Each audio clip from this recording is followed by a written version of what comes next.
Hi friends, ഇന്ന് ഇച്ചിരി പുളി പറിക്കാൻ വേണ്ടി ഇറങ്ങിയതാട്ടോ. വാളംപുളിയാണേ, നമ്മുടെ ഇവിടെ വീടിൻ്റെ മുറ്റത്തുള്ളതാണേ. ഈ പാറയുടെ ചേർന്നാട്ടോ പുളിമരം നിൽക്കുന്നത്. ഇത് വലിയൊരു പാറയാണേ. പണ്ട് ഇക്കിച്ചിയൊക്കെ ഇവിടെ ഇരുന്ന ചോറൊക്കെ ഉണ്ടുകൊണ്ടിരുന്നേട്ടോ ഈ പാറയുടെ പുറത്ത്. അതേ ഇതാട്ടോ പുളിമരം. നിറച്ചും പുളി കിടപ്പുണ്ട്. അത് കുറച്ച് പറിച്ചെടുക്കാമെന്ന് ഓർത്താൽ കുറേയൊക്കെ പഴുത്ത് താഴെ ചാടിയിട്ടുണ്ടേ. ഇത് വലിയൊരു പാറയാട്ടോ.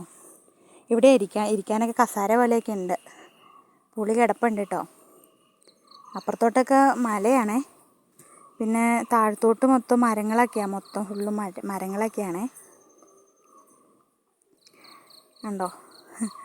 പിന്നെ ഇതാട്ടോ പുളി പറിക്കാൻ പോകുന്ന വഴി. എൻ്റെ സൈഡിലൊക്കെ നേരത്തെ ഭയങ്കര പാമ്പുകളൊക്കെ ആയിരുന്നു കേട്ടോ. ഇപ്പോൾ ഉണ്ടോയെന്ന് അറിയത്തില്ല. ഒച്ചയൊക്കെ എടുത്തോണ്ടാണ് പോണേ കേട്ടോ. ഈ നിൽക്കണയാണേ പുളിമരം. ഈ പാറ വലിയൊരു പാറയാണ്, ഭയങ്കര പൊക്കമുണ്ട് കേട്ടോ. ഈ പാറ താഴത്തുനിന്ന് ഭയങ്കര പൊക്കമാണ്. ഉണ്ടോ? ഒത്തിരി വലിയ പാറയാണ്. മേളിലോട്ട് വലിയ പൊക്കമൊക്കെ ഉണ്ട്. ഇതാട്ടോ പുളിമരം. മേളിൽ നിന്ന് കുലുക്കി കഴിയുമ്പോഴത്തേക്കും താഴത്തോട്ട് ഇഷ്ടംപോലെ ചാടും. ആ പാറയുടെ മേളിൽ കയറി നിന്നിട്ടാട്ടോ കുലുക്കണേ ഇക്കിച്ചി. അതേ കണ്ടോ, വലിയ പാറയാണ്. അതേ കണ്ടോ, മേളിലോട്ട് വലിയ പാറയാണ്. വേണ്ട ഇക്കിച്ചി മേളിലുണ്ട്. കണ്ടോ പാറ കണ്ടോ? പുളി കുലുക്കാൻ തുടങ്ങി കേട്ടോ. കുറേ ചാടുന്നുണ്ടേ.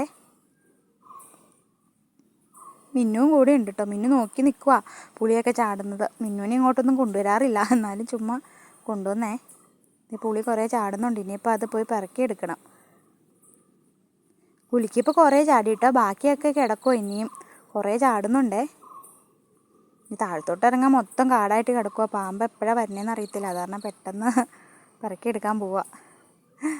അതുപോലെ വീഡിയോ ഇഷ്ടമായി കഴിഞ്ഞിട്ടുണ്ടെങ്കിൽ എല്ലാവരും ഒന്ന് ചാനൽ സബ്സ്ക്രൈബ് ചെയ്യണേ. അതുപോലെ തന്നെ ഞങ്ങളെ ഒന്ന് സപ്പോർട്ടും ചെയ്യണം. പിന്നെ ഇനി അടുത്തൊരു നല്ലൊരു വീഡിയോ ആയിട്ട് ഞാൻ പിന്നെയും വരാം. കണ്ടോ, ഇത്രയും പുളി കിട്ടിയേ. അപ്പോൾ ഓക്കെ ബായ്. വേറൊരു നല്ല വീഡിയോ ആയിട്ട് കാണാം കേട്ടോ. Okay bye.